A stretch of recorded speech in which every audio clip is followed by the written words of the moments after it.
All right. Aw, thank you, Zach.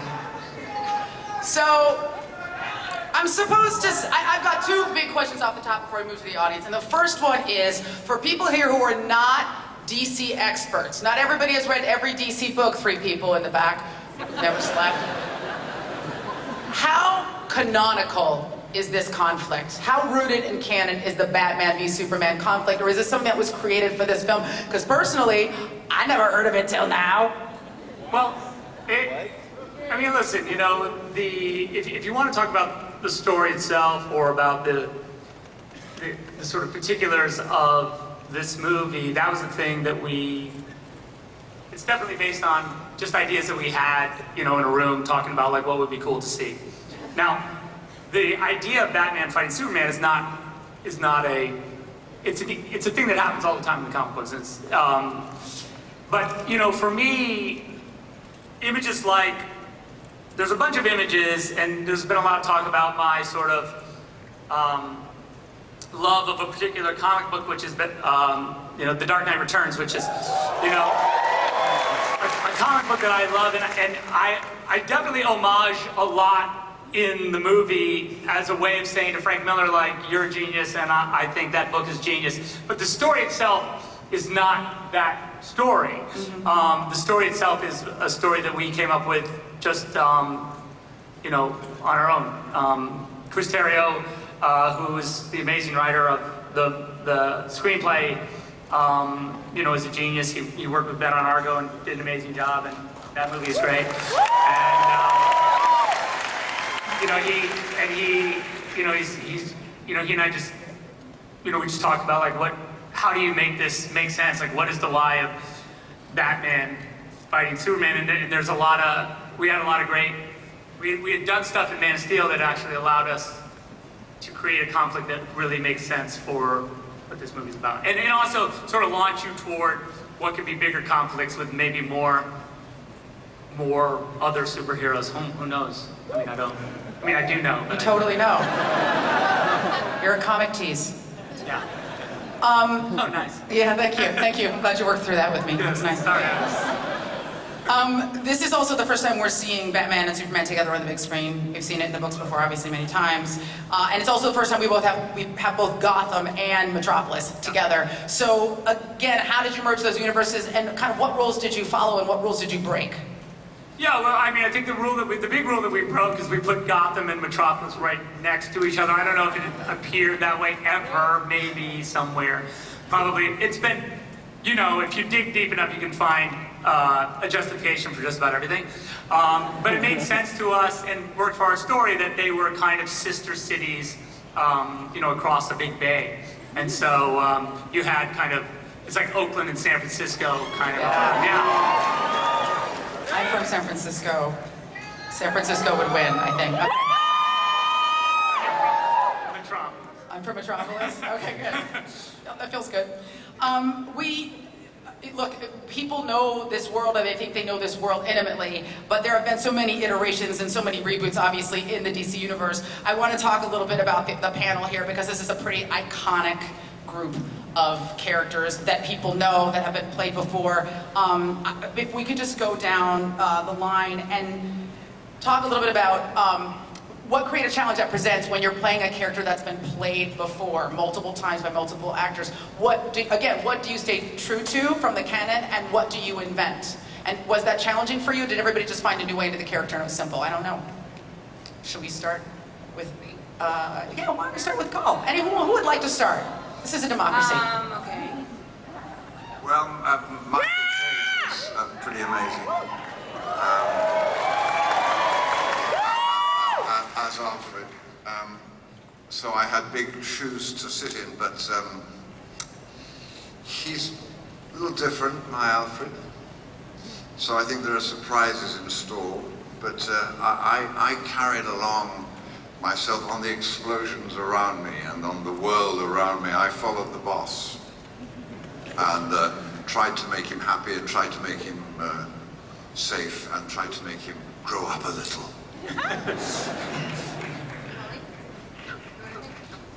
Hi everyone, you look so beautiful. I'm so excited. So I'm just buying some time. Well, for me, with Wonder Woman, I feel like I have been given such a huge opportunity to show the strong, beautiful side of women, finally. Thank you. And Wonder Woman has all the strength of a superhero, but at the same time, she's very sophisticated, loving, and has a lot of emotional intelligence. So for me, I feel very, very privileged to be the one who's going to bring her back to life, and I just can't wait to celebrate this girl.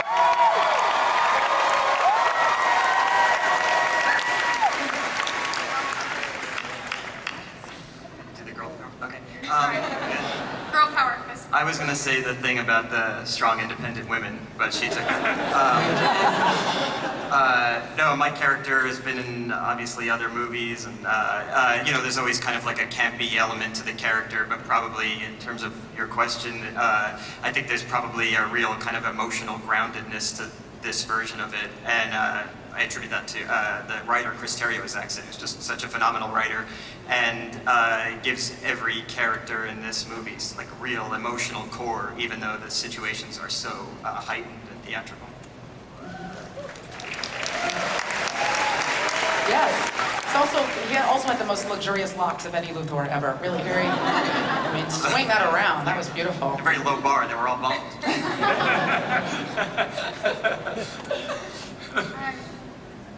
It's great. I've never been to Comic-Con. I just realized.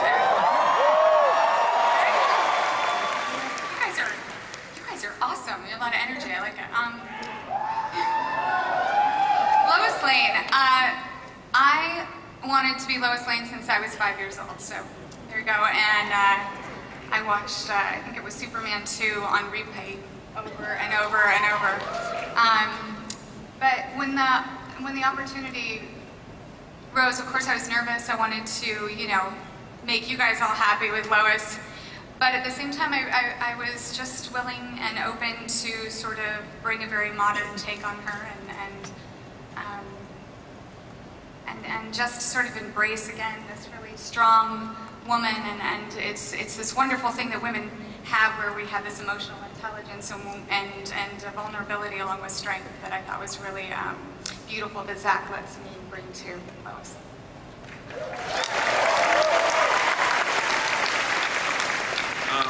For me, well, obviously, especially Christopher Reeve did such a fantastic job. It was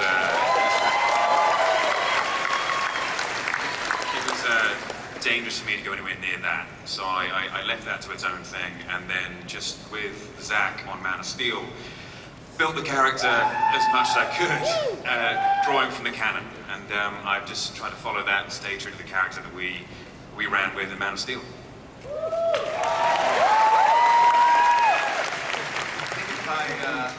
If I thought too hard about the actors who played this part before, I couldn't have taken the job. I mean, Tim Burton, Val Kilmer, George Clooney, the great Christian Bale. And I talked to Zach about it. I was like, "Are you sure?" You know, and he said, "I have this vision. I have this idea for the guy, and you're perfect for it." And I said, "Well, what do you mean?" He's like, "At the end of his rope, he's older. He's like a burnout."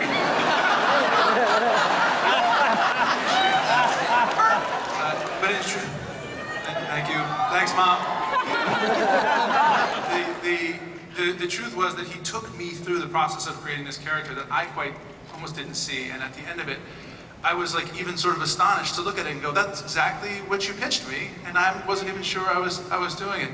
I had this really weird experience where before we started the movie, I was getting my kid a Halloween costume, and my son is really into Batman, and wisely, and we went to a store, a costume store in Los Angeles, and it was pretty empty, and I was in the aisle, and I hear this, "Oi!" And I turn around, and it's Christian Bale, who's the sweetest guy. And there he and I are standing in the Batman comic. And I said, "Look, man, you know, you're the best. Like, what do you think? You got any tips?" And, "Make sure you can piss in that suit."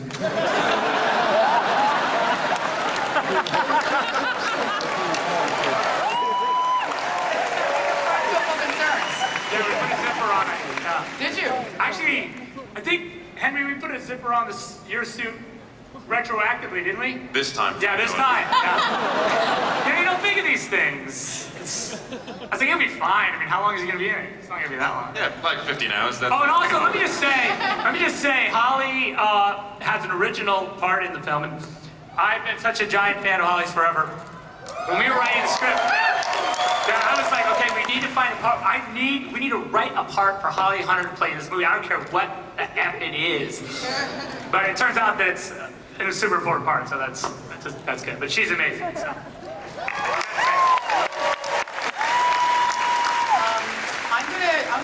I'm gonna be a dick. Because you know the title begs a very specific question, right? Which part of the title? The Batman v Superman part of the title. Very good. And you know you've heard this a million times since you started developing this film, and you'll hear it a million times after. Who would win a fight between Batman and Superman? Now I'm not going to ask that question because I think we know. It's good because I made a whole movie about it. Yeah, it's good. So we can just answer it today.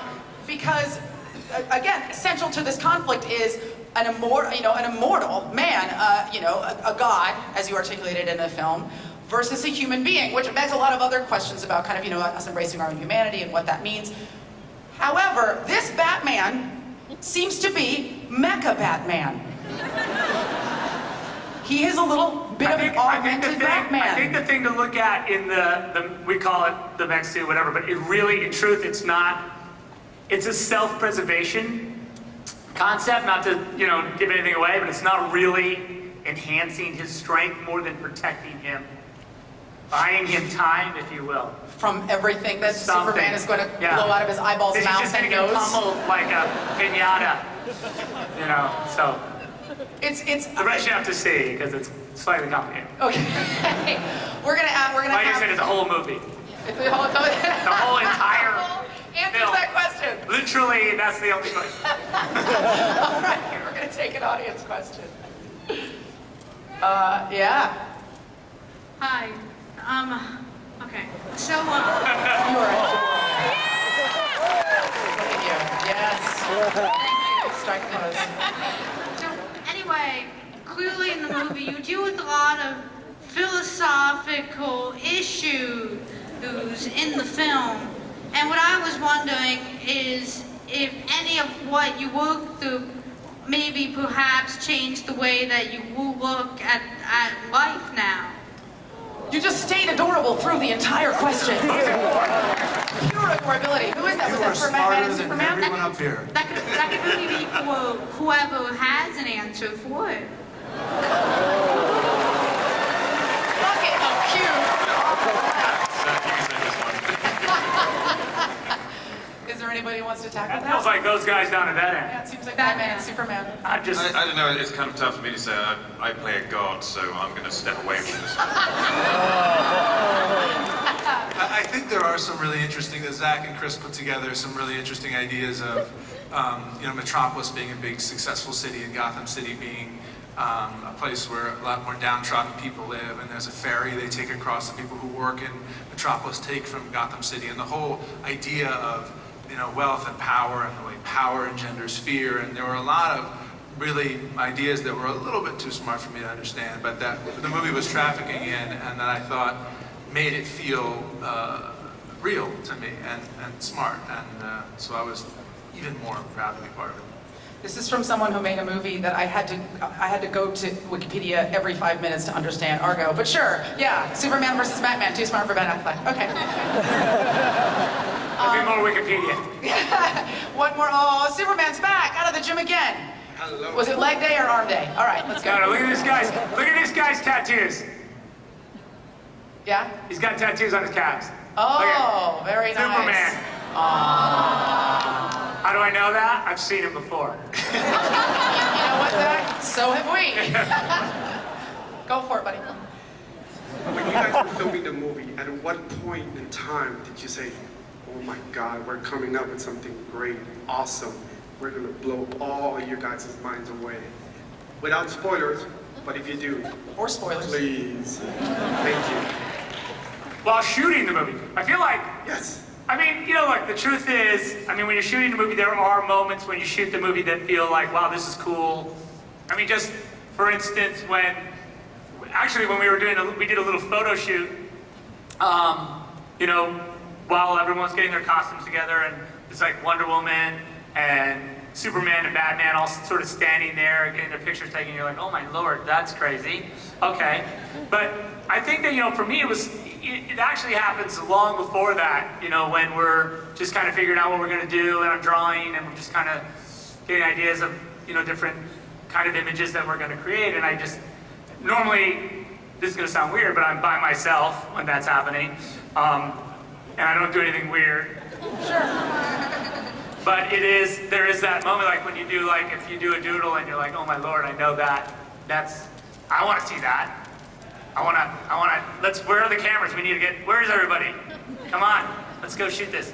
So I think that's really, for me, the moment. I don't know, like, for these guys, if they had different experiences, of course they probably would, but, you know, because by the time also I'm filming, I've seen the costume 1,000 times, and, you know, it's like a love scene, you know, everyone talks about, oh, when you do a love scene, is it sexy? And I don't know, because I've never done a love scene in a movie, I've only witnessed it.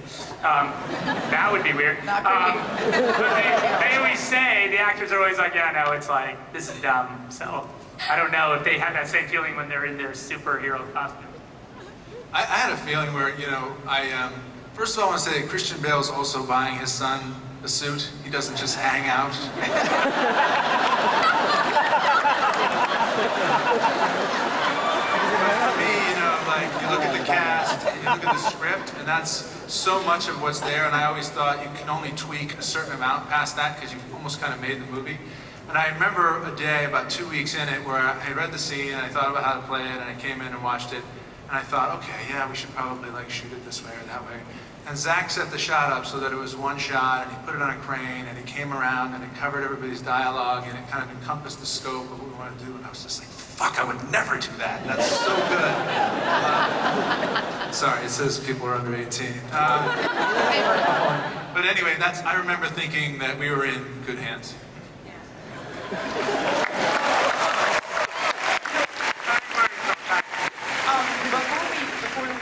We just haven't heard anything from Holly, and I just want to hear something out of your beautiful mouth with your beautiful voice.